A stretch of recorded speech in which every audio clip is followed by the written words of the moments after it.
भन्न चाहन्छु, तपाईँ गृहमन्त्री हो कि कन्टेन्ट क्रिएटर? गृहमन्त्रीले हिजो फिल्मको नायक जस्तै मिडिया घेरेर, चलचित्रको नायक जस्तै कहिले एयरपोर्ट, कहिले कता, कहिले उता दौडिरहनु भएको थियो पुरै क्यामेरा बोकेर। यदि साँच्चै उपचार गर्ने उद्देश्य यदि थियो भने आज गणेश नेपालीको मृत्यु हुँदैन थियो। आज उनको जीवन बाँच्ने थियो। हामीलाई क्यामेरामा गृहमन्त्री कहाँ हिँड्यो, आज गृहमन्त्रीले युट्युबहरू कति चलायो, आज युट्युबमा कन्टेन्ट कति क्रिएटर गर्यो, त्यो महत्त्वपूर्ण कुरा गृहमन्त्रीको आदेशबाट जनताको जीवन बाँच्यो कि बाँचेन भन्ने कुरा हो।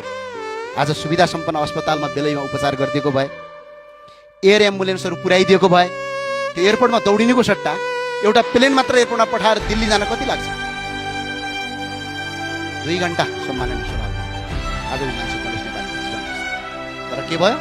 कन्टेन्ट क्रिएटर, लाइक, भ्युज पाउनका लागि गरिने गतिविधिले एकछिन त मान्छेले वाह वाह भन्ला, तर गन्तव्यमा यसले घाटा नै गर्छ सम्माननीय सभामुख महोदय। त्यही भएर सम्माननीय सभामुख मार्फत गृहमन्त्रीलाई जिम्मेवारी बन्न, कन्टेन्ट क्रिएटर नबनी देशको वास्तविक गृहमन्त्री बन्न म अनुरोध गर्न चाहन्छु। र गृहमन्त्री र मन्त्रीज्यूहरूलाई सडकमा चटक देखाउने होइन, काम गर्नका लागि आदेश दिने हो। आदेशको पालना भयो कि भनेर त्यसको कार्यान्वयन गर्ने हो। हिजो सडकमा प्रदर्शन गर्नुभन्दा गणेश नेपाललाई राति नै हेलिकप्टर मार्फत उद्धार गरी नेपाल वायुसेना निगमको जहाजबाट यमुनाबाट दिल्ली पुर्याइदिएको भए यो अवस्था हुँदैन थियो सम्माननीय सभामुख महोदय। म आज याद दिलाउन चाहन्छु सम्माननीय सभामुख। प्रतिनिधि सभाको संसदको गेट अगाडि इलामका प्रेम प्रसाद आचार्यले आत्मदाह गर्नुभएको थियो भने आज ठ्याक्कै 1-2 वर्ष 2-3 वर्ष नपुग्दै आज मुहुका गणेश नेपालीले मटितेल छर्किएर आज आत्मदाह गर्नु पर्यो। उनीहरूको पीडा एउटै थियो कि यो देशमा गरेर खान पाऊँ, बसेर गर्न पाऊँ, गरी खान पाऊँ भन्ने हो सम्माननीय सभामुख। तर सरकार फेरिए, कुर्सी फेरिए, तर जनताको पीडा फेरिएन सम्माननीय सभामुख महोदय। कुर्सी फेरिनु, सरकार फेरिनु महत्त्वपूर्ण कुरा रहेनछ। महत्त्वपूर्ण कुरा जनताको जीवन फेरिनु पर्ने रहेछ।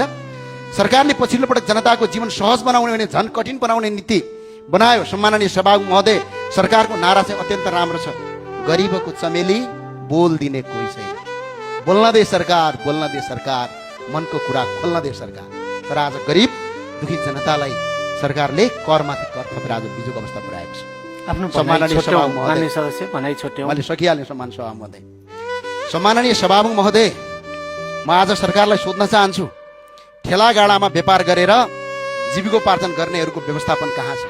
पठाउ र ट्याक्सी जस्ता सेयर राइडिङहरू चलाएर दैनिक जीविकोपार्जन गर्नेहरूको पार्किङ कहाँ छ? सम्माननीय सभामुख महोदय, सडकमा बसेर व्यापार गर्नुपर्छ भन्ने मान्यता छैन, तर ती नागरिकका लागि वैकल्पिक व्यवस्था किन गरिएन? उनीहरूलाई व्यवस्थित स्थान किन उपलब्ध गराइएन?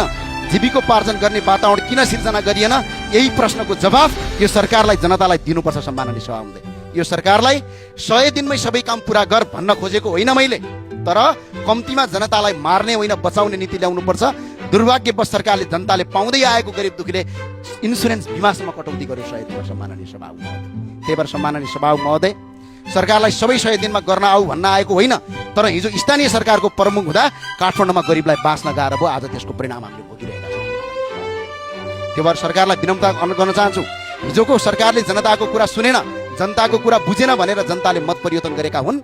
तर जनताको कुरा सुने जस्तो गर्नुहुन्छ, देखे जस्तो गर्नुहुन्छ, युट्युबमा भिडियो आउँछ, टेलिभिजनमा इन्टरभ्यू आउँछ, तर कन्टेन्ट बनाइन्छ, लाइक कमाइन्छ, भ्युज कमाइन्छ, तर जनताको जीवन बचाइँदैन।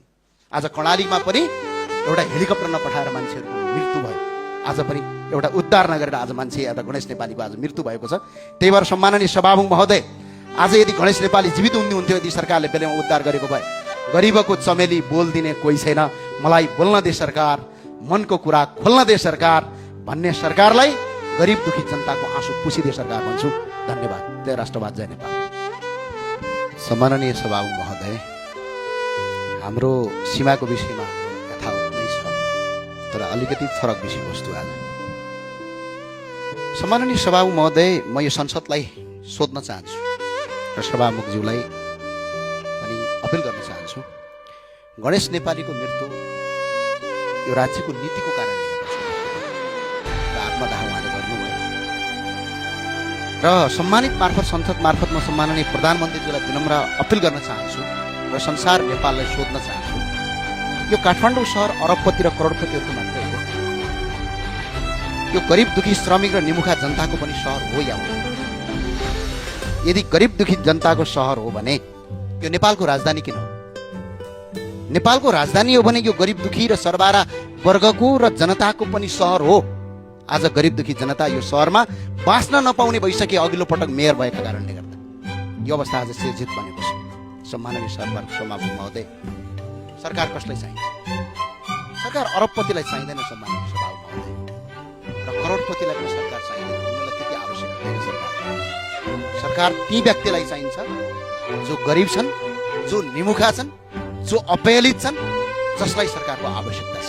तर आज सरकार ठ्याक्क उल्टो देखिन्छ।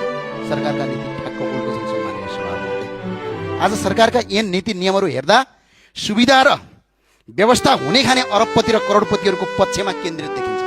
म एक एक नियम ऐन मन्त्री परिषदका निर्णय लिएर पढाउन सक्छु सम्माननीय सभामुख महोदय। गरिबका लागि देखिँदैनन्।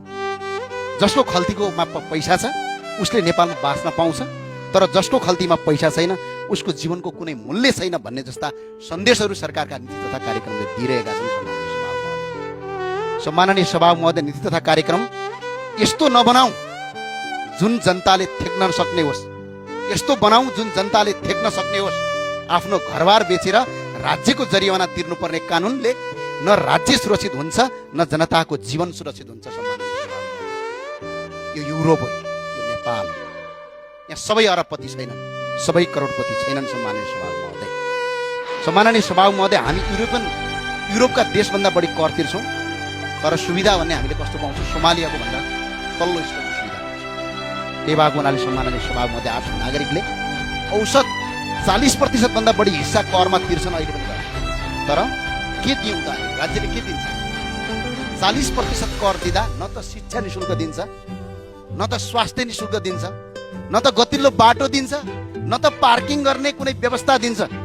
तर राज्यले करमाथि कर मात्र लिएपछि अनि यो देश कसरी भन्छ सम्माननीय सभामुख महोदय?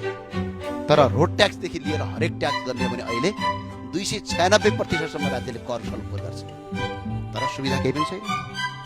अनि तर यसको बदलामा के पाउँछ? मृत्यु पाउँछ सम्माननीय सभामुख, आत्महत्या पाउँछ, जो गणेश नेपालीको देशमा हिजो भयो। सम्माननीय सभामुख मार्फत गृहमन्त्री